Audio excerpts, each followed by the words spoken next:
Hello my dear friends, welcome back the another great movie explanation. മരുഭൂമിയുടെ നടുവിലെ ഒറ്റപ്പെട്ട വീട്ടിൽ വിവാഹിതനും ബിസിനസ്സുകാരനുമായ റിച്ചാർഡിനൊപ്പം അവധി ആഘോഷിക്കാൻ വന്നതാണ് കാമുകിയായ ജെന്നിഫർ. എല്ലാ വർഷവും റിച്ചാർഡും സുഹൃത്തുക്കളും നടത്താറുള്ള വേട്ടയാടലിന് മറ്റെല്ലാവരും എത്തും മുമ്പ് ജെന്നിഫറുമായി 2 ദിവസം കഴിച്ചു കൂട്ടാനാണ് റിച്ചാർഡ് എത്തുന്നത്. എന്നാൽ അപ്രതീക്ഷിതമായി അവൻ്റെ സുഹൃത്തുക്കളും അവിടെ എത്തുന്നു. കാമുകിയായ ജെന്നിഫറിനെ കണ്ട് മതിമയക്കുകയും റിച്ചാർഡ് ഇല്ലാത്ത സമയത്ത് ജെന്നിഫറിനെ ഇവർ റേപ്പ് ചെയ്യുകയും ചെയ്യുന്നു. തുടർന്ന് ജെന്നിഫർ നടത്തുന്ന ഒറ്റയാൾ പോരാട്ടമാണ് റിവെഞ്ചി എന്ന ഈ സിനിമയുടെ നിർവൃത്തം. ഇനി നമുക്ക് സിനിമയിലോട്ട് പ്രവേശിക്കാം. സിനിമ ആരംഭിക്കുന്നത് തന്നെ റിച്ചാർഡും അവൻ്റെ കാമുകിയുമായ ജെന്നിഫർ ഒരു ഹെലികോപ്റ്ററിൽ വന്നിറങ്ങുന്നതാണ്. അവൻ അവധി ആഘോഷിക്കാൻ വന്നതാണ്, എല്ലാ വർഷവും വരുന്നത് പോലെ തന്നെ. ഇത്തവണ അവൻ്റെ സുഹൃത്തുക്കളെല്ലാം എത്തുന്നതിന് മുമ്പ് 2 ദിവസം മുമ്പ് തന്നെ ജെന്നിഫറുമായി അടിച്ചു പൊളിക്കാനാണ് റിച്ചാർഡിൻ്റെ വരവ്. ഹെലികോപ്റ്ററിൽ നിന്ന് ഇറങ്ങിയ ഉടൻ തന്നെ ഹെലികോപ്റ്ററിൻ്റെ ഉടമസ്ഥൻ റിച്ചാർഡിന് ഒരു പൊതി നൽകുന്നുണ്ട്. ഇത് നിനക്ക് ഉപയോഗപ്പെടും, അത്രയും അടിപൊളി സാധനമാണ്, ഒരു ചെറിയ സമ്മാനമാണെന്നൊക്കെ പറഞ്ഞുകൊണ്ട്. ഇതിനെല്ലാം ശേഷമാകട്ടെ റിച്ചാർഡ് ആർമാദിക്കുകയാണ്. കാരണം കാമുകിയായ ജെന്നിഫർ ഉണ്ട് കൂടെ. അവൻ അവളോടൊപ്പം 2 ദിവസം സമയം ചിലവഴിക്കാൻ ഉദ്ദേശിക്കുന്നുണ്ട്. ആദ്യത്തെ ഒരു ദിവസം തന്നെ അവർ അടിച്ചു പൊളിക്കുകയാണ്. അന്ന് രാത്രി തന്നെ അവൻ്റെ സുഹൃത്തുക്കൾ അവന് ഫോൺ ചെയ്യുന്നുണ്ട്. ഞങ്ങൾ 2 ദിവസത്തിനോടകം അവിടെ എത്തുമെന്ന് പറയുന്നു. അപ്പോൾ റിച്ചാർഡ് പറയുകയാണ്, ഞാനിവിടെ എത്തിയിട്ടുണ്ട്, നിങ്ങൾ പതിയെ വന്നാൽ മതി എന്നൊക്കെ പറയുന്നു. അന്ന് രാത്രിയാകട്ടെ ജെന്നിഫറും റിച്ചാർഡും ആഘോഷിക്കുകയാണ്. എന്നാൽ അടുത്ത ദിവസം രാവിലെ തന്നെ നായികയായ ജെന്നിഫർ ആകട്ടെ അവിടെ നിന്ന് അങ്ങനെ ഡാൻസൊക്കെ ചെയ്ത് പാട്ടൊക്കെ കേട്ട് ഇങ്ങനെ നിൽക്കുന്നതിനിടെയാണ് 2 പേർ പുറത്തു വന്ന് നിൽക്കുന്നത്. ഇത് കണ്ടെന്ന് പെട്ടെന്ന് ജെന്നിഫർ ഭയക്കുന്നു. പെട്ടെന്ന് റിച്ചാർഡിനെ വിളിക്കുന്നു. ഉടനെ റിച്ചാർഡ് എത്തുന്നു. റിച്ചാർഡും ഷോക്കാവുകയാണ്. അവർ 2 ദിവസം കഴിഞ്ഞിട്ടാണ് വരിക എന്നാണ് പറഞ്ഞത്. പക്ഷെ അവർ നേരത്തെ തന്നെ എത്തിയിരിക്കുന്നു. അവർ ഹായ് ഗൈസ് എങ്ങനെയുണ്ട് എന്നൊക്കെ ചോദിച്ചാണ് കയറുന്നത് തന്നെ. എന്നിട്ട് അവരുടെ കണ്ണുകൾ എപ്പോഴും ജെന്നിഫറിലേക്ക് തന്നെയാണ്. അവർ ജെന്നിഫറിനെ മാത്രം നോക്കിക്കൊണ്ടിരിക്കുന്നു. സുഹൃത്തുക്കൾ റിച്ചാർഡിനോട് ചോദിക്കുന്നുണ്ട് ഇതാരാണെന്ന്. ഓ, അത് ഞാൻ പറയാൻ മറന്നതാണ്, ഇത് എൻ്റെ സുഹൃത്തായ ജെന്നിഫറാണ്. എന്നിട്ട് ജെന്നിഫറിനോട് പറയുകയാണ്, ഇതെൻ്റെ സുഹൃത്തുക്കളായ സ്റ്റാനും ദിമിത്രിയുമാണ്. സ്റ്റാൻ്റെയും ദിമിത്രിയുടെയും കണ്ണുകൾ എപ്പോഴും അവൾക്ക് നേരെ മാത്രമാണ്, അവർക്ക് വേറൊന്നും കാണാൻ സാധിക്കുന്നില്ല. അങ്ങനെ അന്ന് രാത്രി അവരുടെ ഒരു പാർട്ടി നടത്തുകയാണ്. ഇതിനിടെ റിച്ചാർഡിൻ്റെ കയ്യിൽ ഒരു കവറിൽ ഒരു സാധനം കാണുന്നു. അപ്പോൾ സുഹൃത്തുക്കൾ ചോദിക്കുന്നു അതെന്താണെന്ന്. അങ്ങനെ ജെന്നിഫറും ചോദിക്കുന്നു എന്താണ് ആ സാധനമെന്ന്. അപ്പോൾ റിച്ചാർഡ് പറയുകയാണ് POT എന്ന സാധനമാണ്, മതിഭ്രമം ഉണ്ടാക്കാൻ ഒരു സെറ്റപ്പുള്ള സാധനമാണെന്ന് പറയുന്നു. ഉടനെ തന്നെ അവൻ്റെ സുഹൃത്തുക്കൾ അത് പൊക്കിയെടുക്കുന്നു. എന്നാൽ ഉടനെ തന്നെ റിച്ചാർഡ് അത് കൈക്കലാക്കിക്കൊണ്ട് പറയുകയാണ്, നിങ്ങൾ എന്താണ് ചെയ്യുന്നത്? നമ്മുടെ പക്കൽ നമ്മൾ വേട്ടയാടാൻ വന്നതാണ്, നമ്മുടെ അടുത്ത ആയുധങ്ങളുണ്ട്, അതുകൊണ്ട് ഈ സാധനം ഉപയോഗിച്ചാൽ നമ്മളിൽ തന്നെ ആരെങ്കിലും കൊല്ലും, അത് നമ്മൾ അറിയില്ല. ഒരു ചങ്ങായി ഓവർ യൂസ് ആക്കിയതിന് ശേഷം അവൻ്റെ കാലു തന്നെ അറുത്തു കളഞ്ഞിട്ട് അവൻ അറിഞ്ഞിട്ടില്ല എന്ന് പറയുന്നു. ഉടനെ തന്നെ റിച്ചാർഡ് ഈ സാധനം ജെന്നിഫറിൻ്റെ അടുത്ത് കൊടുത്തുകൊണ്ട് പറയുകയാണ്, നീ വേഗം പോയി ഒളിപ്പിച്ച് വെച്ചോ, ഇവരുടെ കയ്യിൽ കിട്ടിയാൽ ഇത് സുരക്ഷിതമാകില്ല എന്ന് പറയുന്നു. ജെന്നിഫർ പെട്ടെന്ന് തന്നെ പോയിക്കൊണ്ട് അവളുടെ മാലയുടെ ലോക്കറ്റിൽ ഇത് ഒളിപ്പിച്ചു വെക്കുന്നു. ഇതിന് ശേഷം ജെന്നിഫറിൻ്റെ ഒരു കലാവിരുന്ന് തന്നെയായിരുന്നു അവിടെ. ഒരുപാട് നേരത്തിന് ശേഷം നമ്മുടെ റിച്ചാർഡിനോട് ഡാൻസ് ചെയ്യാൻ വരാൻ പറയുന്നു. റിച്ചാർഡ് വരുന്നില്ല. അങ്ങനെ സുഹൃത്തായ സ്റ്റാനുമൊത്ത് ജെന്നിഫർ ഡാൻസ് ചെയ്യുകയാണ്. ഒരുപാട് നേരം അവർ ഡാൻസ് ചെയ്യുന്നു. അങ്ങനെ നേരം ഒരുപാടാകുന്നു. റിച്ചാർഡ് പറയുകയാണ്, മതി, ഇനി നമുക്ക് പോയി കിടന്നുറങ്ങാമെന്ന് പറഞ്ഞുകൊണ്ട് അവളെയും എടുത്തുകൊണ്ട് പോകുന്നു. അങ്ങനെ അടുത്ത ദിവസം രാവിലെയാകുന്നു. ബെഡിലാണെങ്കിൽ ജെന്നിഫറിനൊപ്പം റിച്ചാർഡില്ല. ജെന്നിഫർ റിച്ചാർഡിനെ തിരയുകയാണ് എല്ലായിടത്തും. അങ്ങനെ പോകുന്ന വഴിക്ക് തിരഞ്ഞു പോകുന്ന സ്ഥലത്ത് മറ്റൊരു റൂമിൽ സ്റ്റാനെ കാണുന്നു. സ്റ്റാൻ പറയുകയാണ്, നീ റിച്ചാർഡിനെയാണോ തപ്പുന്നത്? അവൻ പാസ്പോർട്ട് ഓഫീസിൽ പോയതാണ്, അവൻ പാസ്പോർട്ടിൻ്റെ കാര്യം റെഡിയാക്കാൻ പോയതാണെന്നൊക്കെ പറയുന്നു. അവൻ ഇന്ന് വൈകുന്നേരമേ വരുള്ളൂ, അതുവരെ ഞാനും നീയും മാത്രമേ ഉള്ളൂ എന്നൊക്കെ പറഞ്ഞുകൊണ്ട് അവളെ വലയിലാക്കാൻ ശ്രമിക്കുകയാണ് സ്റ്റാൻ. ഒരുപാട് നേരം ജെന്നിഫറിനെ തന്നെ നോക്കി നിൽക്കുകയാണ് സ്റ്റാൻ. എന്നാൽ ഇത് ജെന്നിഫർ ശ്രദ്ധിക്കുന്നു. ജെന്നിഫർ പറയുകയാണ്, ഓ, ഞാൻ ഡ്രസ്സുകളെല്ലാം പാക്ക് ചെയ്യട്ടെ, എനിക്ക് ഇന്ന് കൃത്യസമയത്ത് പോകണമെന്ന് പറയുന്നു. ഈ സമയത്ത് റൂമിൽ ഡ്രസ്സ് മാറുകയായിരുന്നു ജെന്നിഫർ. എന്നാൽ ഇത് ഒളിഞ്ഞു നോക്കുകയാണ് സ്റ്റാൻ ചെയ്യുന്നത്. പെട്ടെന്ന് തന്നെ ജെന്നിഫർ ഇത് കാണുന്നു. ഓ, നിങ്ങളെന്താ ഇവിടെ? ഞാൻ ഇതിലൂടെ പോയപ്പോൾ അറിയാതെ കയറിയതാണെന്ന് പറയുന്നു. സോറി എന്നൊക്കെ പറയുന്നു. ഈ സമയത്ത് സ്റ്റാൻ ആകട്ടെ ജെന്നിഫറിൻ്റെ അടുത്ത് ബെഡിൽ വന്നിരിക്കുന്നു. എന്നിട്ട് ജെനിഫറുമായി സംസാരിക്കുന്നു. ശരിക്കും മോശമായി പോയി, നീ ഇത്രയും പെട്ടെന്ന് പോകുമെന്ന് എനിക്കറിയില്ലായിരുന്നു, നമുക്കൊന്ന് ഇടപഴകാനും സംസാരിക്കാനും പോലും സമയം കിട്ടിയില്ല എന്ന് പറഞ്ഞുകൊണ്ട് അവൻ്റെ കയ്യിൽ നിന്ന് ഒരു കാർഡ് എടുത്ത് അവൾക്ക് കൊടുക്കുകയാണ്. ഇതെൻ്റെ നമ്പറാണ്, നിനക്ക് ആവശ്യം വരും എന്നെ വിളിച്ചാൽ മതി, ഞാൻ എന്തിനും തയ്യാറാണ്, നമുക്ക് എന്തും ചെയ്യാമെന്ന് പറയുന്നു. എന്നാൽ ജെനിഫർ പറയുകയാണ് എനിക്ക് ജോലി തിരക്ക് കാരണം ഒന്ന് വിളിക്കാൻ കഴിയില്ല എന്ന്. ഓ അങ്ങനെയാണോ എന്ന് ചോദിച്ചുകൊണ്ട് അവൻ പറയുകയാണ് നിനക്ക് എന്താണ് എന്നിൽ ഇഷ്ടമല്ലാത്തത് എന്ന് ചോദിക്കുന്നു. അവൾ ഒന്നും പറയാതെ നിൽക്കുന്നു. എന്നിട്ട് അവൾ ആലോചിച്ചതിന് ശേഷം പറയുകയാണ് നിങ്ങൾ എൻ്റെ ടൈപ്പല്ല എന്ന്. ഉടനെ തന്നെ സ്റ്റാൻ പറയുകയാണ് നിൻ്റെ ടൈപ്പ് എങ്ങനെയുള്ള ആളാണെന്ന്. അപ്പോൾ അവൾ പറയുകയാണ് സോറി അങ്ങനെയല്ല, എനിക്ക് ഹൈറ്റ് കൂടുതലുള്ളവരെയാണ് ഇഷ്ടം, നിങ്ങൾ ചെറുതാണ് എന്ന് പറഞ്ഞുകൊണ്ട് അയാളോട് അങ്ങനെ പറയുന്നു. ഇത് സമയം സ്റ്റാന് ദേഷ്യം പിടിക്കുന്നു. ഇന്നലെ ഞാൻ വലുതായിരുന്നു, ഇന്ന് ചെറുതായതാണോ? പറയൂ, ഇന്നലെ ഞാൻ വലുതായിരുന്നോ എന്നൊക്കെ പറയുന്നു. ഇന്നലെ നീ എന്നെ ഓണാക്കുകയാണ് ചെയ്തത്, എൻ്റെ അടുത്ത് ഒരുപാട് നേരം ഡാൻസൊക്കെ ചെയ്ത് എന്നെ ഓണാക്കി. ഉടനെ തന്നെ ജെനിഫർ അവിടെ നിന്ന് എണീറ്റ് പോവുകയാണ്. ജെനിഫറിൻ്റെ ബാക്കിൽ തന്നെ സ്റ്റാൻ പോയി നിൽക്കുന്നു. നീ എന്നെ ഇന്നലെ ഓണാക്കി, നീ എന്നിട്ട് ഇപ്പോൾ ഇങ്ങനെയുള്ള വർത്തമാനമൊക്കെ പറയുകയാണോ എന്ന് ചോദിക്കുന്നു. പെട്ടെന്ന് തന്നെ ജെനിഫർ തിരിഞ്ഞുകൊണ്ട് പറയുന്നു റിച്ചാർഡ് ഇപ്പോൾ വരൂ, ഒന്ന് എന്നെ വിടൂ പ്ലീസ് എന്ന് പറയുന്നു. നിൻ്റെ റിച്ചാർഡ് എന്ന് പറഞ്ഞുകൊണ്ട് അവളെ ബലമായി റേപ്പ് ചെയ്യുകയാണ്. ഈ സമയത്താണ് സുഹൃത്തായ ദിമിത്രി കടന്നു വരുന്നത്. ഞങ്ങളൊരു പരിപാടി ചെയ്യുന്നത് കണ്ടില്ലേ, നിനക്ക് വേണമെങ്കിൽ ഇങ്ങോട്ട് വരാം, അല്ലെങ്കിൽ പുറത്തു പോവുക എന്ന് പറയുന്നു. ദിമിത്രി ഉടനെ തന്നെ കഥകടിച്ച് പുറത്തു പോകുന്നു. ഈ സമയത്ത് സ്റ്റാനാകട്ടെ ജെനിഫറിനെ ക്രൂരമായി റേപ്പ് ചെയ്യുകയാണ്. അങ്ങനെ മണിക്കൂറുകൾ പിന്നിട്ടതിന് ശേഷം റിച്ചാർഡ് വരികയാണ്. വന്ന ഉടനെ തന്നെ ഒരു മ്ലാനമായി നിൽക്കുന്ന സ്റ്റാനെയും ദിമിത്രിയെയും റിച്ചാർഡ് ശ്രദ്ധിക്കുന്നു. എന്താണെന്ന് ചോദിക്കുന്നു. ഉടനെ തന്നെ ഞങ്ങൾക്കൊരു തെറ്റുപറ്റിപ്പോയി, ഞങ്ങൾ ജെനിഫറിനോട് മോശമായി ഞാൻ പെരുമാറി എന്നൊക്കെ സ്റ്റാൻ പറയുന്നു. ഉടനെ തന്നെ റിച്ചാർഡ് ജെനിഫറിൻ്റെ അടുത്ത് പോവുകയാണ്. നിനക്കെന്താണ് പറ്റിയത്? നീ ശാന്തമാകൂ, എല്ലാം ഞാൻ ശരിയാക്കാം, ഞാൻ എന്നോട് മാപ്പ് ചോദിക്കുന്നു, ഇനി അങ്ങനെ ഒരിക്കലും ആവർത്തിക്കില്ല എന്നൊക്കെ പറയുന്നു. പക്ഷേ ഇത് കേട്ടും ജെനിഫർ കരയുകയാണ്. റിച്ചാർഡ് ഉടനെ തന്നെ അവൻ്റെ സുഹൃത്തുക്കളെ അടുത്ത് പോയി അവരെ ചീത്ത പറയുന്നു. എന്ത് വലക്കമത്തെ പണിയാണ് നിങ്ങൾ കാണിക്കുന്നത്, നിങ്ങൾ കാമഭ്രാന്തന്മാരാണ് എന്നൊക്കെ പറഞ്ഞ് ഒരുപാട് തെറി പറയുന്നു. ഉറങ്ങി എണീറ്റ് ജെനിഫർ പറയുകയാണ് നമുക്ക് പോകാനുള്ള ഹെലികോപ്റ്റർ വന്നോ എന്ന്. അപ്പോൾ അവൻ പറയുകയാണ് അതല്ല, ഞാൻ നിന്നെ ഇവിടെ നല്ല രീതിയിൽ നോക്കിക്കോളാം, നിനക്കൊരു ജോലിയൊക്കെ ശരിയാക്കാനാണ് ഞാൻ ശ്രമിക്കുന്നത്, നിനക്ക് നല്ല സാലറിയുള്ള ഒരു ജോലി തന്നെ ഞാൻ ഇവിടെ തയ്യാറാക്കിക്കോളാം എന്നെല്ലാം പറയുന്നു. അപ്പോൾ അവൾ പറയുന്നു അല്ല, പെട്ടെന്ന് നമുക്ക് പോകണം, എനിക്ക് ഹെലികോപ്റ്റർ വിളിക്കുക എന്നൊക്കെ പറയുന്നു. അപ്പോൾ റിച്ചാർഡ് പറയുകയാണ് എൻ്റെ കാർഡിൽ നിന്ന് നിലേക്ക് കുറച്ച് പണം ഞാൻ അയച്ചിട്ടുണ്ട്, നിനക്ക് വേണ്ടത്ര യൂസ് ചെയ്യാമെന്ന്. എനിക്കിപ്പോൾ വീട്ടിൽ പോകണം, നീ ആ നാശം പിടിച്ച ഹെലികോപ്റ്റർ ഒന്ന് വിളിക്കുക എന്ന് പറയുന്നു. അപ്പോൾ അവൻ സമ്മതിക്കുന്നില്ല. ദേഷ്യം പിടിച്ച ജെനിഫർ ആകട്ടെ അവിടുന്ന് എഴുന്നേൽക്കുന്നു. എന്നിട്ട് അവളുടെ ഡ്രസ്സൊക്കെ പാക്ക് ചെയ്യാൻ ശ്രമിക്കുന്നു. അപ്പോൾ അവൻ പറയുകയാണ് അവർക്ക് അങ്ങനെ പറ്റിപ്പോയി, നീ നല്ല സുന്ദരിയാണല്ലോ, അപ്പോൾ അവരുടെ കൺട്രോൾ പോയതാണ്, നീ ഒരിക്കലും ഇനി അവർ അങ്ങനെ ആവർത്തിക്കില്ല, ഞാൻ നിന്നോട് മാപ്പപേക്ഷിക്കുന്നു. ഉടനെ തന്നെ ജെനിഫർ പറയുകയാണ് നീ ഫോൺ കൊടുത്തുകൊണ്ട് നീ ആ ഹെലികോപ്റ്ററിനെ വിളിക്കുന്നുണ്ടോ ഇല്ലയോ, അല്ലെങ്കിൽ നിൻ്റെ ഭാര്യയോടൊക്കെ ഞാൻ പറയുമെന്ന് പറയുന്നു. ഇത് കേട്ട റിച്ചാർഡാകട്ടെ അവളുടെ മുഖം നോക്കി ഒരൊറ്റ അടി കൊടുക്കുകയാണ്. അടിയുടതിൽ തന്നെ നമ്മുടെ ജെനിഫർ നിലത്ത് വീഴുകയാണ്. മുഖത്തു നിന്നും ചുണ്ടിൽ നിന്നൊക്കെ ചോര വരുന്നുണ്ട്. ഉടനെ തന്നെ അവൾ ഇറങ്ങി ഓടുന്നു. പിന്നാലെ റിച്ചാർഡും ഓടുന്നു. ഇത് കണ്ട സുഹൃത്തുക്കളാകട്ടെ അവരും അവളുടെ പിന്നാലെ തന്നെ ഓടുകയാണ്. അങ്ങനെ ഒരുപാട് ദൂരം ഓടുന്നു. എന്നാൽ ഓടി ഓടി ഒടുവിൽ അവൾ ഒരു കൊക്കയുടെ അടുത്തെത്തുന്നു. മുൻപോട്ട് നീങ്ങാൻ ഇനി സ്ഥലമില്ല. പെട്ടെന്ന് തിരിയുമ്പോൾ പിന്നാലെ സുഹൃത്തുക്കൾ 3 പേരും എത്തുന്നു. അവൾ ആകെ കുടുങ്ങിക്കിടക്കുകയാണ്. എന്നിട്ട് ഉടനെ തന്നെ റിച്ചാർഡ് പറയുകയാണ് സോറി, ഇനി അങ്ങനെ ഒരിക്കലും ഉണ്ടാകില്ല, ഞാൻ നിന്നെ വേദനിപ്പിക്കാൻ തല്ലിയതല്ല, അപ്പോഴത്തെ സമ്മർദ്ദത്തിൽ തല്ലിയതാണെന്ന് പറയുന്നു. ഉടനെ തന്നെ സുഹൃത്തിനോട് പറയുന്നു നിൻ്റെ ഫോൺ എടുക്ക് എന്ന്. എന്നിട്ട് ഫോണിലൂടെ ഹലോ, ഞാൻ റിച്ചാർഡാണ്, ഹെലികോപ്റ്റർ ഡ്രൈവറല്ലേ, നിങ്ങൾ പെട്ടെന്ന് തന്നെ ഇവിടെ എത്തണം, ഞങ്ങൾ 2 ദിവസം മുമ്പ് തന്നെ മടങ്ങുകയാണ്. ഇത് കേട്ട് അവൻ്റെ ഫ്രണ്ട്സിനൊക്കെ ദേഷ്യം പിടിക്കുന്നു. കാരണം അവർ ഇവിടെ വേട്ടയാടാൻ വന്നതാണ്. അപ്പോഴാണ് റിച്ചാർഡ് ഇങ്ങനെ പറയുന്നത് നിങ്ങൾ എത്രയും പെട്ടെന്ന് തന്നെ ഇവിടെ എത്തണം, ഒരു 2:30 ആകുമ്പോഴേക്കും. ഇത് കേട്ട് ജെനിഫറിന് സന്തോഷമാകുന്നു. അപ്പോൾ റിച്ചാർഡ് ചോദിക്കുകയാണ് ഇപ്പോൾ നീ ഓക്കെ അല്ലേ, നമുക്കിപ്പോൾ തന്നെ ഇവിടെ നിന്ന് മടങ്ങാമെന്ന്. അപ്പോൾ അവൾ തലയാട്ടുന്നു.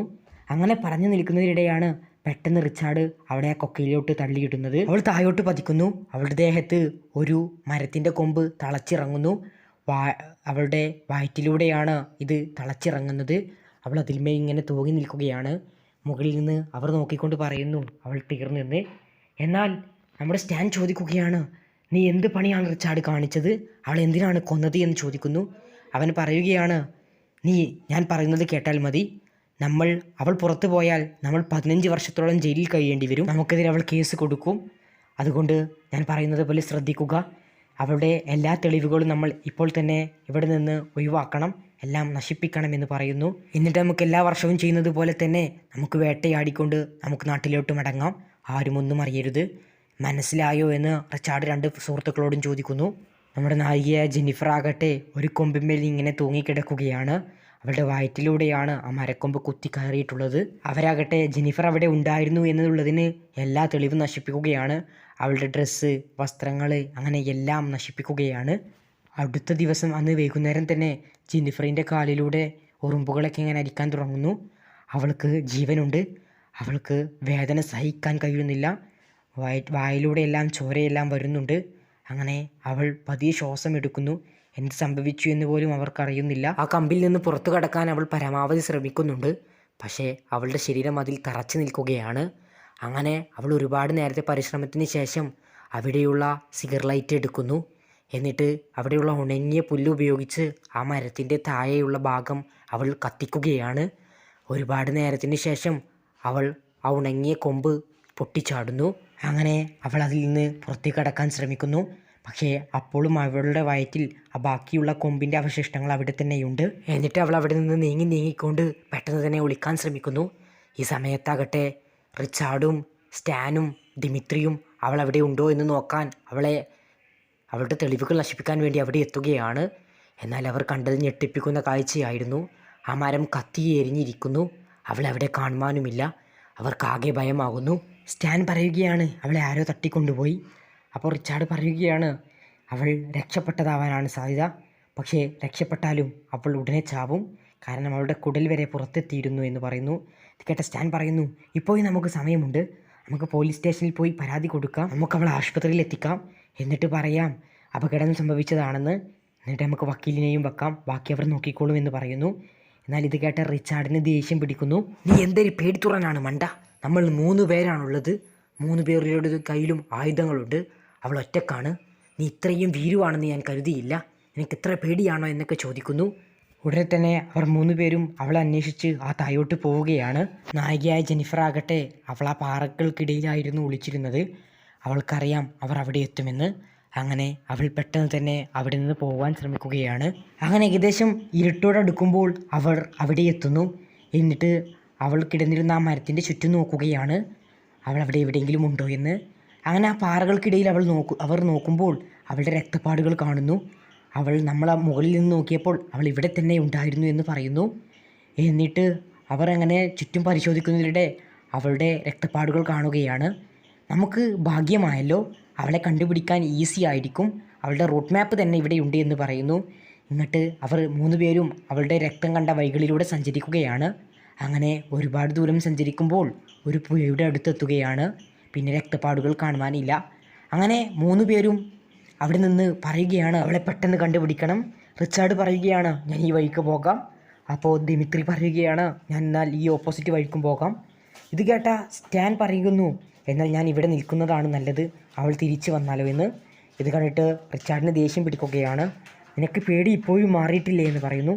ഇത് കേട്ട സ്റ്റാൻ പറയുന്നു, എന്നാൽ നീ ഇവിടെ നിന്നോ, ഞാൻ തിരയോളാമെന്ന്. അങ്ങനെ റിച്ചാർഡും ദിമിത്രിയും അവളെ തിരിഞ്ഞ് 2 സൈഡിലേക്ക് പോവുകയാണ്. സ്റ്റാനാകട്ടെ ആ കാറിൽ അവിടെ തന്നെ ഇരിക്കുന്നു. സ്റ്റാന് ഭയങ്കര പേടിയിലാണ്. കാരണം അവൻ കാരണമാണ് അവൾക്ക് അങ്ങനെ സംഭവിച്ചതും എല്ലാം ഉണ്ടായതും. അങ്ങനെ അവൾ കൊല്ലാൻ വരുമോ എന്ന ഭയം പോലും സ്റ്റാനിനുണ്ട്, മറ്റുള്ളവർക്കില്ല. അങ്ങനെ അവൻ AC ഒക്കെ ഓണാക്കിക്കൊണ്ടാണ് കാറിലിരിക്കുന്നത്. എന്നാൽ ഈ 3 പേർ തിരയുന്ന സമയത്താകട്ടെ നായികയായ ജെന്നിഫർ ആ പുഴയിലൂടെ ഇങ്ങനെ നടന്നു നീങ്ങുകയായിരുന്നു. എന്നാൽ പെട്ടെന്നാണ് അവൾ വാഹനങ്ങളുടെ ശബ്ദം ശ്രദ്ധിച്ചത്. ആ ലൈറ്റ് കാണലും അവൾ പെട്ടെന്ന് തന്നെ വെള്ളത്തിലോട്ട് മുങ്ങുന്നു. അവളുടെ തൊട്ടടുത്തുകൂടെ ദിമിത്രി വാഹനവും ഓടിച്ചു പോകുന്നു. അയാൾ പോയ ഉടനെ തന്നെ അവൾ വെള്ളത്തിൽ നിന്ന് പുറത്തേക്ക് വരുന്നു. എന്നിട്ട് ശ്വാസം എടുക്കുന്നു. ഇതിനിടെ ദിമിത്രി അവിടെ മൂത്രമൊഴിക്കാൻ വണ്ടി നിർത്തുന്നു. അവൾ പിന്നാലെ തന്നെ പോയിക്കൊണ്ട് ദിമിത്രിയുടെ പക്കലുള്ള ആ ടോക്കെടുക്കാനാണ് ശ്രമം. അവനറിയാതെ തന്നെ നായികയായ ജെന്നിഫർ പതിയെ പോകുന്നു. എന്നിട്ട് പെട്ടെന്ന് തന്നെ അവൻ്റെ തോക്ക് കയ്യിലാക്കുന്നു. ഹാൻഡ്സപ്പ് എന്ന് പറയുന്നു. എന്നാൽ അവൻ തിരിഞ്ഞു നോക്കുമ്പോൾ മുന്നിൽ ജെന്നിഫർ. അടങ്ങിയെന്ന് ദിമിത്രി പറയുന്നു. എന്നാൽ നായികയായ ജെന്നിഫർ ആകട്ടെ തോക്കെടുത്ത ഉടൻ തന്നെ വെടിയുതിർക്കാൻ നിൽക്കുന്നു. പക്ഷേ ആ ഗണ്ണ് ലോഡായിരുന്നില്ല. അങ്ങനെ ദിമിത്രി ചിരിച്ചുകൊണ്ട് പറയുകയാണ്, നീ വിചാരിച്ചത് ഞങ്ങളൊക്കെ വെറും ഊളന്മാരെന്നാണ്. അത് ലോഡ് ചെയ്തിട്ടില്ല എന്ന് എനിക്കറിയാവുന്നത് കൊണ്ടല്ലേ മണ്ടി ഞാൻ ഇങ്ങനെ നിൻ്റെ മുന്നിൽ നിന്നത് എന്നൊക്കെ പറയുന്നു. അവളെ പുയയിലോട്ട് തള്ളിയിട്ടുകൊണ്ടാണ് ദിമിത്രി ഇതെല്ലാം പറയുന്നത്. അവൾ എണീക്കാൻ ശ്രമിക്കുമ്പോൾ വീണ്ടും ചവിട്ടുന്നു. ഉടൻ തന്നെ അവൻ കൂട്ടുകാർക്ക് മെസ്സേജ് അയക്കുകയാണ്, ഹലോ, ഞാൻ അവളെ പിടിച്ചിട്ടുണ്ട്, ഉടനെ ഞാൻ അങ്ങോട്ട് കൊണ്ടുവരാമെന്ന് പറയുന്നു. ഈ സന്ദേശം സ്റ്റാന് കേട്ടപ്പോഴാണ് സ്റ്റാനിൻ്റെ ആ ഭയമെല്ലാം മാറി ശ്വാസം നേരെ വീണത്. അവൻ ഹൗ എന്നൊക്കെ പറഞ്ഞുകൊണ്ട് പാട്ടൊക്കെ ഓൺ ചെയ്യുന്നു. നായികയായ ജെന്നിഫറിനെ വെള്ളത്തിൽ മുക്കി മുക്കി കൊല്ലാനാണ് ദിമിത്രിയുടെ ശ്രമം. അങ്ങനെ അവളെ ഓരോ തവണയും മുക്കിക്കൊണ്ട് തല പുറത്തേക്കെടുത്ത് വീണ്ടും മുക്കി മുക്കി കൊല്ലാൻ ശ്രമിക്കുന്നു. അങ്ങനെ ഒരുപാട് തവണ ചെയ്യുന്നു. മരണം ഏതാണ്ട് ഉറപ്പാക്കുകയാണ് ജെന്നിഫർ. എന്നാൽ ഈ സമയത്ത് അയാളുടെ തന്നെ അരയിലുണ്ടായിരുന്ന കത്തി ജെന്നിഫർ അയാൾ അറിയാതെ പുറത്തെടുക്കുന്നു. എന്നിട്ട് തിരിച്ചു വന്നപ്പോൾ അയാളുടെ കണ്ണിനിട്ട് കുത്തിയിറക്കുന്നു. കണ്ണിലൂടെ തലച്ചോട്ടിലോട്ട് കത്തിയിറങ്ങുന്നു. ദിമിത്രി ഒന്നും മനസ്സിലാകുന്നില്ല. ദിമിത്രി ആകെ ആർക്കുകയാണ്. കണ്ണ് കാണുന്നില്ല. തല പൊട്ടുന്ന വേദന അനുഭവപ്പെടുന്നു. അങ്ങനെ അയാൾ ഒരുപാട് ആർക്കുന്നു. ഇതെല്ലാം കണ്ട് സന്തോഷിച്ച് നിൽക്കുകയാണ് നമ്മുടെ നായികയായ ജെന്ന്. അങ്ങനെ അയാൾ കുറേ നേരം പിടഞ്ഞതിന് ശേഷം വെള്ളത്തിലോട്ട് വീണ് മരിക്കുകയാണ്, ചാവുകയാണ് ചെയ്യുന്നത്. നമ്മുടെ നായിക ആ ദിമിത്രിയെ കൊല്ലുന്നു. ദിമിത്രി മരിച്ചെന്ന് ജെന്ന് ഉറപ്പിക്കുകയാണ്. എന്നിട്ട് ദിമിത്രിയുടെ കാറും എടുത്ത് അവൾ പോവുകയാണ് അടുത്ത ടാർഗറ്റിന് വേണ്ടി. അങ്ങനെ വാഹനം പോയിക്കൊണ്ടിരിക്കുകയാണ്. ജെന്നിൻ്റെ ആ വാഹനം കേടുവരുന്നത്. അങ്ങനെ അവൾ വാഹനം നിർത്തിക്കൊണ്ട് ഒരു മലയിടുക്കിലേക്ക് പോകുന്നു. അവിടെ തീയെല്ലാം കത്തിക്കുന്നു. അപ്പോഴും അവൾക്ക് വയറ്റിൽ നല്ല വേദനയുണ്ട്. ആ മരക്കൊമ്പ് ഇപ്പോഴും അവളുടെ വയറ്റിൽ തന്നെയുണ്ട്. അവളത് എടുക്കാൻ എങ്ങനെയൊക്കെയോ ശ്രമിക്കുന്നുണ്ടെങ്കിലും പറ്റുന്നില്ല. അത് ഇറച്ചിയിലോട്ട് താഴ്ന്നിറങ്ങിയിട്ടുണ്ട്. അങ്ങനെ അവൾ കിടന്ന് കരയുകയാണ് വേദന കൊണ്ട്. അവൾക്കൊന്നും ചെയ്യാൻ കഴിയുന്നില്ല. ഒരുപാട് നേരത്തെ ചിന്തിച്ചതിന് ശേഷം അവൾക്ക് പെട്ടെന്ന് ആ കാര്യം ഓർമ്മ വരികയാണ്. കഴിഞ്ഞ ദിവസം റിച്ചാർഡ് തന്ന ആ ലഹരി മരുന്ന്, മതിഭ്രമം ഉണ്ടാകുമെന്ന് പറഞ്ഞ് അവൻ തന്ന ആ മരുന്ന് അവളെയായിരുന്നു ഏൽപ്പിച്ചിരുന്നത്. അങ്ങനെ അവളത് കഴിക്കാൻ തീരുമാനിക്കുകയാണ്. അങ്ങനെ അവളത് കഴിക്കുകയാണ്. പക്ഷേ അതിൻ്റെ രുചി കൊണ്ട് അവൾ തുപ്പിക്കളയുന്നു. പക്ഷേ വേദനയോർത്ത് അവളത് വീണ്ടും എടുത്ത് കഴിക്കുന്നു. അങ്ങനെ അത് കഴിച്ച ഉടനെ തന്നെ അവൾ മറ്റേതോ ഒരു ലോകത്തെത്തുന്നു. അവൾക്കൊന്നും മനസ്സിലാകുന്നില്ല. എന്നിട്ട് അവൾ അവളുടെ ഉള്ള ബുദ്ധി വെച്ചുകൊണ്ട് അവളുടെ വയറ് പതിയെ കീറുകയാണ്. നേരത്തെ റിച്ചാർഡ് നൽകിയ ലഹരി ഇപ്പോൾ ഉപയോഗിച്ചത് കൊണ്ട് തന്നെ അവൾക്ക് അത്ര വലിയ വേദനയൊന്നും അനുഭവപ്പെടുന്നില്ല. എങ്കിലും അവളെല്ലാം മറന്ന് ശരീരം മുറിച്ചുകൊണ്ട് തന്നെ ആ കമ്പ് പുറത്തേക്ക് എടുക്കുകയാണ്. കമ്പ് പുറത്തേക്ക് എടുത്തതോടെ ആ ദ്വാരത്തിൽ നിന്ന് ഒരുപാട് രക്തം വരാൻ തുടങ്ങുന്നു. എന്നാൽ ഉടനെ തന്നെ അവളാകട്ടെ അവൾ കുടിച്ച ആ കോളയുടെ ബോട്ടിൽ നേരെയാക്കിക്കൊണ്ട് അത് ചൂടാക്കിക്കൊണ്ട് അവളുടെ ശരീരം പൊള്ളിക്കുന്നു. എന്നിട്ട് ആ ദ്വാരമടക്കുന്നു. ഏറെ വേദന കൊണ്ടായിരുന്നു അവളിത് ചെയ്തത്. പക്ഷേ അവൾ വിചാരിച്ചതുപോലെ തന്നെ നടക്കുന്നു. ആ ദ്വാരം പൊള്ളിക്കൊണ്ട് അടയുന്നു. അടുത്ത ദിവസം രാവിലെയാകുന്നു. സ്റ്റാൻ നല്ല ഉറക്കത്തിലാണ്. പെട്ടെന്നാണ് അവൻ്റെ ആ ഗ്ലാസ്സിലോട്ട് ഒരു രക്തക്കട്ട വന്ന് വീണത് ശ്രദ്ധിക്കുന്നത്. അതൊരു മൃഗമായിരുന്നു. നമ്മുടെ റിച്ചാർഡ് വേട്ടയാടി പിടിച്ചതായിരുന്നു. അപ്പോഴാണ് അവൻ്റെ ശ്വാസം നേരെ വീണത്. റിച്ചാർഡ് ചോദിക്കുകയാണ്, നല്ല സുഖമായി ഉറങ്ങുകയായിരുന്നല്ലേ എന്നൊക്കെ. അപ്പോൾ സ്റ്റാൻ പറയുന്നു, നീ എത്ര നേരമായി പോയിട്ട്, എത്ര നേരമായി നിന്നെ കാത്തിരിക്കുന്നു എന്നൊക്കെ പറയുന്നു. രാവിലെ തന്നെ സ്റ്റാൻ ഫ്രഷ് ആകാൻ വേണ്ടി അവിടെ അടുത്തുള്ള ആ പുഴയിലോട്ട് പോവുകയാണ്. മൂത്രമൊക്കെ ഒഴിച്ച് മുഖമിങ്ങനെ കഴുകുന്നതിനിടെയാണ് പെട്ടെന്ന് സ്റ്റാൻ്റെ മുന്നിലേക്ക് ഒരു ബോഡി പ്രത്യക്ഷപ്പെടുന്നത്. അവൻ ആർത്ത് ഒച്ചപ്പാടുണ്ടാക്കുന്നു. അവൻ ഞെട്ടിത്തരിക്കുന്നു. അത് സാക്ഷാൽ ദിമിത്രിയുടെ ബോഡി തന്നെയായിരുന്നു. കണ്ണുകളൊന്നുമില്ല. അവിടെയെല്ലാം വലിയ ദ്വാരങ്ങൾ മാത്രം. അവൻ കണ്ട് ഭയക്കുന്നു. ഈ കാഴ്ചയാണെങ്കിലോ റിച്ചാർഡും കാണുന്നുണ്ട്. പേടിച്ച് ഭയന്ന് വിറച്ച സ്റ്റാൻ പെട്ടെന്ന് കാറിൽ പോയി ആകെ ഉള്ളാക്കിടുകയാണ്. അദ്ദേഹം ആകെ ശബ്ദമുണ്ടാക്കുന്നു. ഭയം കൊണ്ട് തന്നെയാണ് ഇങ്ങനെ ചെയ്യുന്നത്. തൻ്റെ കാരണത്താലാണ് ആ പെൺകുട്ടി അങ്ങനെ ചെയ്തത്. അവളിതാ തങ്ങളുടെ കൂടെയുള്ള ദിമിത്രിയെ ഇപ്പോൾ കൊന്നിരിക്കുന്നു. ആ കാഴ്ച അവനെ കൊണ്ട് കാണാൻ പറ്റുന്നില്ല.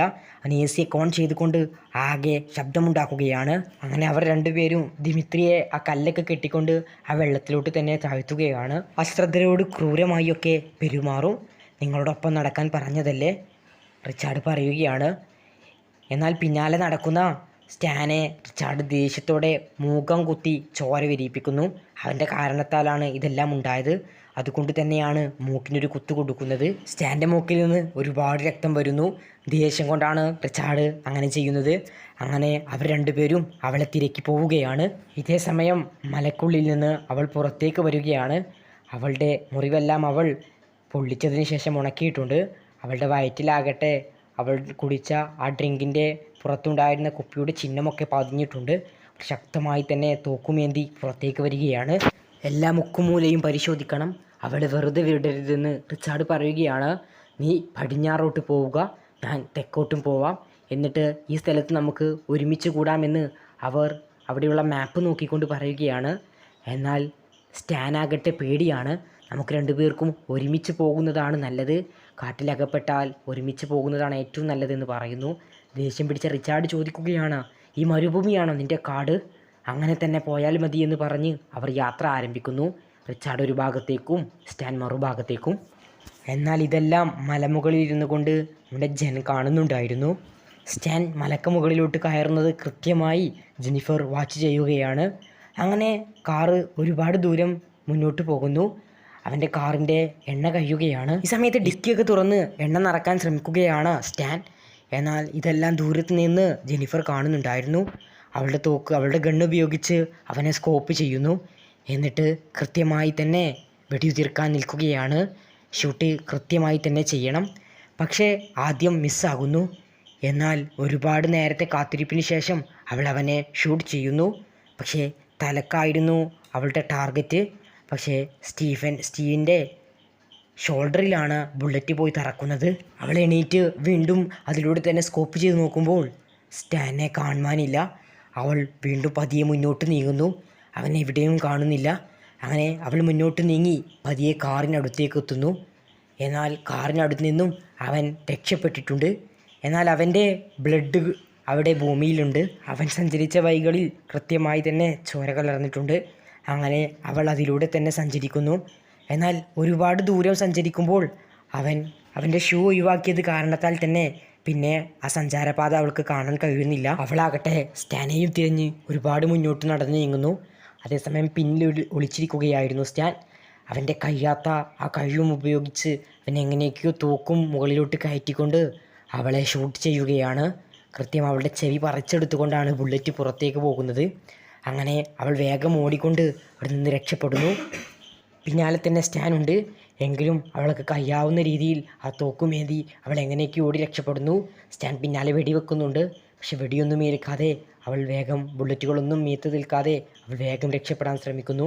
അങ്ങോട്ടും ഇങ്ങോട്ടും ഇരുവരും തമ്മിൽ വെടിവെക്കുന്നുണ്ട്. പോകുന്ന വഴിയിൽ ജെന്നിഫർ ആകട്ടെ കുറച്ച് കുപ്പിച്ചില്ലെല്ലാം പൊടിച്ചിടുന്നുണ്ട്. പിന്നാലെ വന്ന സ്റ്റാൻ്റെ കാലിന് അത് കുത്തിത്തറക്കുകയും ചെയ്യുന്നു. വേദന കടിച്ചമർത്തിക്കൊണ്ട് സ്റ്റാൻ ആ കുപ്പിച്ചില്ല് കാലിൻ്റെ ഉള്ളിൽ നിന്ന് പുറത്തെടുക്കുകയാണ്. അങ്ങനെ സ്റ്റാൻ ആകട്ടെ വാഹനത്തിൽ കയറിക്കൊണ്ട് അവൾക്ക് നേരെ എടുക്കുകയാണ്. അവളാണെങ്കിലോ നേരെ മുന്നിൽ തോക്കുമേന്തിക്കൊണ്ട്. അങ്ങനെ ഇടിച്ചു തെറിപ്പിക്കാനാണ് സ്റ്റാൻ്റെ ശ്രമം. അവൾക്ക് നേരെ അവൻ്റെ വാഹനം പാഞ്ഞെടുക്കുന്നു. അവളുടെ ബുള്ളറ്റുകളെല്ലാം വേസ്റ്റ് ആകുന്നു. ലക്ഷ്യം കാണുന്നില്ല.